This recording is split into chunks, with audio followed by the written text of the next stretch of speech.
Good afternoon. I'm Esther Davis with the Esther Davis Show. My question is to John. Starting at the very top, I'd like to have your interpretation of the impact of the international banking on what's happening right now.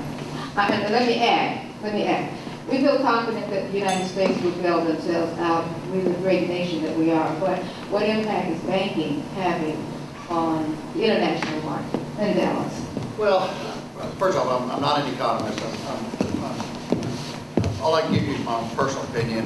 I certainly don't speak for our company in this regard. When you think about this whole issue of sovereign debt, meaning government debt, but it's everywhere. We have cities in the U.S., we have counties, we have municipalities, we have states, we have the U.S. government. Frankly, everybody's spending more than they should have been spending. And that's the same thing that Europe is experiencing today in that international aspect. I personally believe that the governments in Europe will make the right decisions that are going to allow that situation to be resolved. We personally, we'll talk about Wells Fargo, we have a very limited exposure to those sorts of investments. But I think I think we're all going to go through a period as all governments, not just Europe, not just the United States, but cities, have to retrench until we can get our economy going again. Because if you don't have tax revenue, that's the issue. I think it's going to be more and more difficult. And I think the bigger impact, when I talk about that, is the impact we're going to have, I believe, we're going to have less funds available for initiatives, things that are really important for our communities. I think that's where it's going to be more and more critical that businesses and individuals and communities really are going to have to step up. There's going to be a void left by government. And it's going to be up to the rest of us to say what's really important for us. Are things, that get certain after-school initiatives. Those are getting government funding and they're not good, and that's going to be cut. I'm not sure to say it is. If we think that's important, who's going to help provide that? Who's going to help support that? And I think that's where roles of individuals and companies can probably play a bigger part. So I'm not sure I answered your question, but those are my personal thoughts on that. Thank you. Thank you very much. Thank you. I'm on my coffee and I do a lot. I don't know what else to say.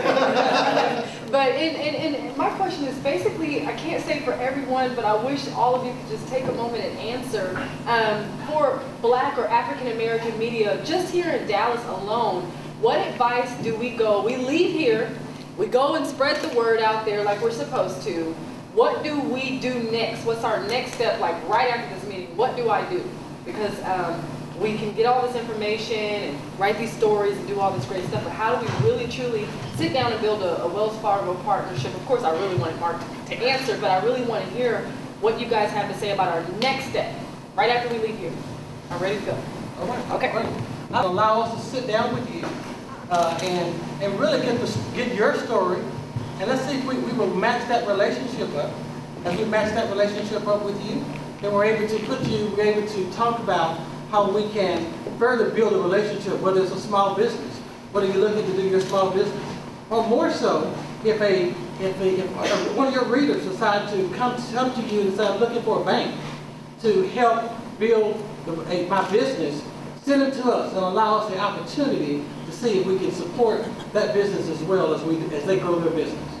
Thank you. Okay? Thank you, Mark, if I can add. What I would add to that is the reason why we created this forum, and we learned this early on in the forum, is because it created an opportunity for African American business owners to talk to one another.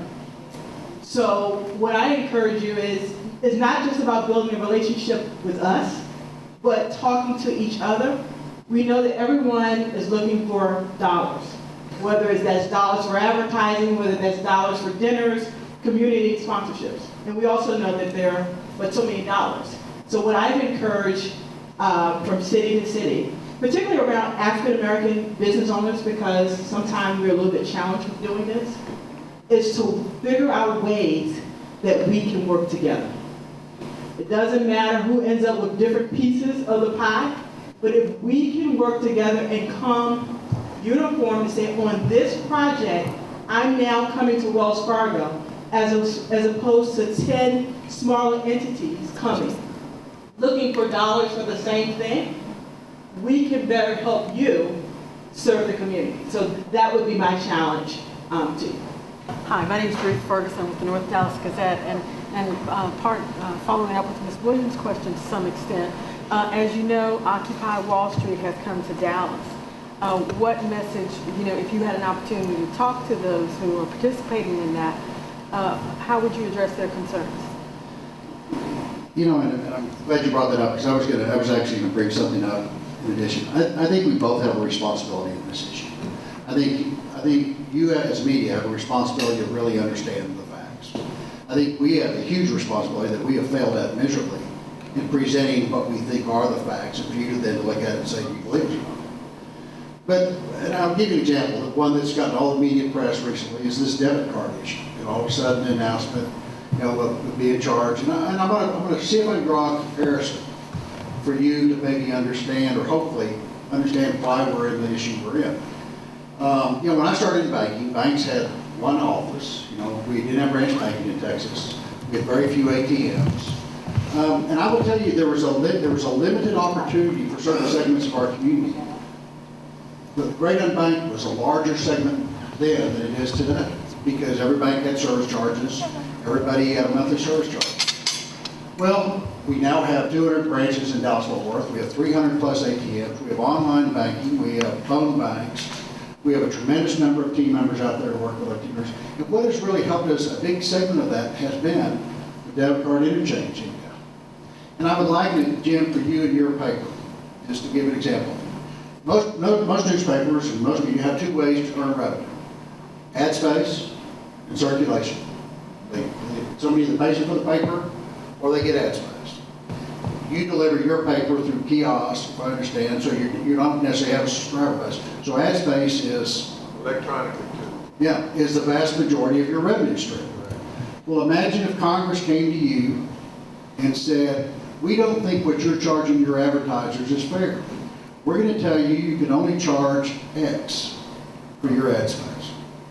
Well, that's basically what they said to us. They said, we don't think it's fair what you were charging the retailers for those customers to go in and use a debit card. So their lobbyists beat our lobbyists.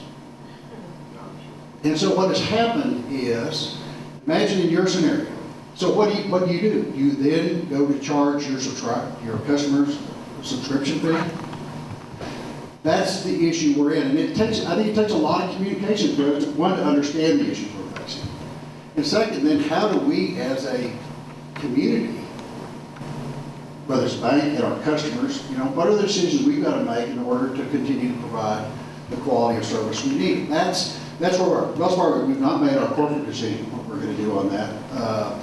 Running some test pilots. But I will tell you, it's a big limit, and this was a significant revenue item for every bank, whether you were a big bank or a small bank. It's a big deal. And the story isn't completely getting out, going back to your question about the assumption is bank, Wall Street means bad. But there's two sides to every story, and I think unfortunately we've done a poor job.